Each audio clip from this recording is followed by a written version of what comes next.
Hi అండి. అందరికీ నమస్కారం. అందరూ బాగున్నారా? నేను మీ రాజ్ సైద్. మీరు చూస్తున్నారు రాజ్ సైద్ లాగ్స్ యూట్యూబ్ ఛానల్‌ని. నేనైతే ఈరోజు మళ్ళీ మంచి ఇంట్రెస్ట్ అయిన వీడియోతో మీ ముందుకొచ్చేసానండి. ఈరోజు మీకు ఈ వీడియోలో ఏం తెలియజేయబోతున్నానంటే, ఈ వీడియో అయితే చాలా చాలా ఎమర్జెన్సీ అనమాట. మీరైతే వీడియోని వెంటనే అందరికీ షేర్ చేయండి. ఆ విషయం ఏంటంటే, మన ఇంట్లో అందరికీ ఇన్వర్టర్స్ ఉంటాయి కదా! అంటే కరెంట్ పోయినప్పుడు మనకి కరెంట్ రావడం కోసం అయితే మనం ఇన్వర్టర్స్ అయితే వాడుతుంటాం కదా! ఆ ఇన్వర్టర్స్ వల్ల మనకి ఫీల్డ్‌లో చేసే ఎలక్ట్రికల్ లైన్‌మెన్స్‌కైతే ఒక ఇబ్బందయితే ఉందండి. ఆ ఇబ్బంది ఏంటన్నది మీకైతే వీడియోలో మీకు పూర్తిగా వివరించబోతున్నాను. ఇబ్బందంటే మామూలు ఇబ్బంది కాదండి. అది చాలా ప్రమాదకరమైన ఇబ్బందనమాట. మీరైతే వీడియోని వెంటనే అందరికీ షేర్ చేయండి. వీడియోని అయితే మీరు స్కిప్ చేయకుండా చివరి వరకు చూడండి. నేను మీకు చెప్పబోయే విషయం ఏంటంటే చాలా చాలా ఎమర్జెన్సీ అయిన విషయం అనమాట. ఈ వీడియో మీకు నేను చాలా ముందే చేయాలి. కాకపోతే ఇప్పుడైతే చాలా చాలా కంప్లెయింట్స్ అయితే ఎక్కువ వస్తున్నాయి ఫీల్డ్‌లో. ఎందుకంటే వర్షం పడుతుంది కదా! వర్షం పడుతుంది కాబట్టి చాలా కంప్లెయింట్స్ అయితే ఎక్కువ వస్తున్నాయండి. ఆ కంప్లెయింట్స్ ఎలా చేస్తారంటే మనకి ఇంట్లో మనకి కరెంట్ పోతుంది కదా! అప్పుడప్పుడు. కరెంట్ పోయినప్పుడు మనకి ఇంట్లో ఫీజు పోయిందా? లేకపోతే ఇంకేమైనా జరిగిందని అయితే చూసుకున్న తర్వాత ఒకవేళ మీటర్‌లో కనుక కరెంట్ లేకపోతే గనక మనకి కరెంట్ ఆఫీస్‌కి గాని లేకపోతే లైన్‌మెన్ గారికి గాని మీరైతే ఫోన్ చేస్తుంటారు. ఫోన్ చేసినప్పుడు ఏం జరుగుతుందంటే కంప్లెయింట్ ఇస్తారు. కంప్లెయింట్ ఇచ్చిన తర్వాత మీ ఇంటికైతే లైన్‌మెన్ అయితే వస్తారనమాట. లైన్‌మెన్ వచ్చినప్పుడు మీకు మీటర్‌లో కరెంట్ పోయిందా? లేకపోతే ఫీజ్ పోయిందా? అనేది చెక్ చేస్తారు. ఒకవేళ మీటర్‌లో పోయినట్లయితే మనకి స్తంభం మీద చేయాల్సుంటుంది. స్తంభం అంటే మనకి ట్రాన్స్‌ఫార్మర్ ఆపి స్తంభం ఎక్కైతే కంప్లెయింట్ చేస్తాం. కంప్లెయింట్ చేసినప్పుడు ఇలాగ అల్యూమినియం కండక్టర్ ఉంటుంది కదా! కండక్టర్‌కైతే ఫేస్ న్యూట్రల్ సప్లై అయితే మనం కలిపైతే ఉంటుంది. కలిపినప్పుడు అక్కడ బైమెటల్‌కి ఉంటుంది. ఆ బైమెటల్‌కి ఉన్నప్పుడు ఏం జరుగుతుందంటే దాని మీద ఉన్నటువంటి సర్వీస్ వైర్‌ని మనమైతే ఇలా ఇలా ఇప్పుతామనమాట. ఇప్పునప్పుడు ఏం జరుగుతుందంటే, మన ఇంట్లో ఉన్న ఇన్వర్టర్ సప్లై ఉంటుంది కదా! ఇన్వర్టర్ సప్లై మనకి రివర్స్ అనేది సప్లై బ్యాక్ అయితే వస్తుందనమాట. చాలా ఇన్వర్టర్స్ అయితే ఆటో కట్ ఆఫ్ అయిపోతున్నాయి.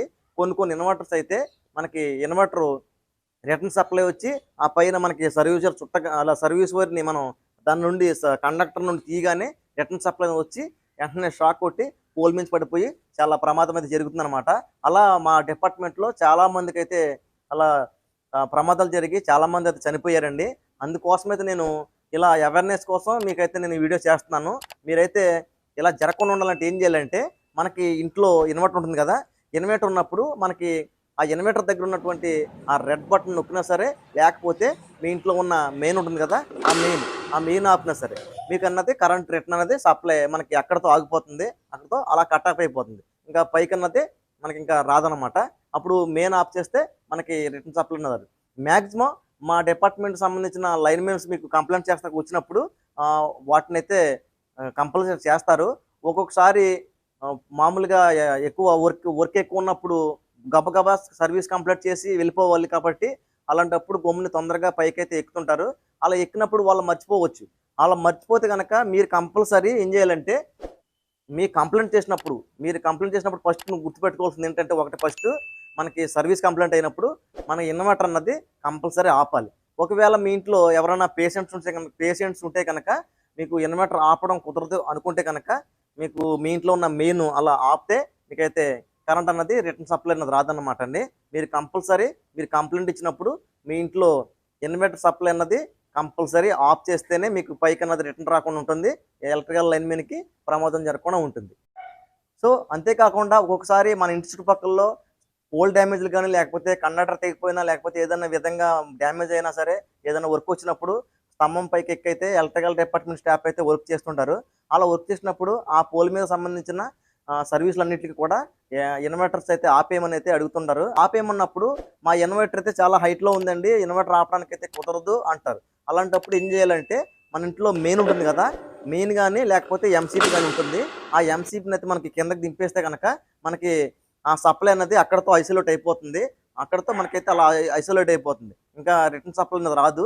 అలా మెయిన్ దింపేసినా సరిపోతుంది. అలా మెయిన్ దింపేస్తే మీ ఇన్వర్టర్ సప్లై అనేది ఆఫ్ అవ్వదు. మనకి రిటర్న్ సప్లై అనేది రాకుండా ఉంటుంది. కనీసం మీరు ఇన్వర్టర్ సప్లై ఆపపోయినా సరే మనకి అలా మెయిన్ దింపేసినా సరే మనకు సరిపోతుందండి. అలా దింపేస్తే కనుక మీరు ఎలక్ట్రికల్ డిపార్ట్మెంట్ స్టాఫ్‌కి ఎలక్ట్రికల్ షాక్స్ జరగకుండా మీరైతే కాపాడినవారు అవుతారు కాబట్టి మీకు అందరికీ కూడా నేను ఇన్ఫర్మేషన్ అయితే ఇచ్చానండి. మీకు ఈ ఇన్ఫర్మేషన్ నచ్చినట్లయితే గనక ఈ వీడియోని అయితే మీరు అందరికీ షేర్ చేయండి. అలాగే ఈ వీడియోకి అయితే ఒక లైక్ చేయండి.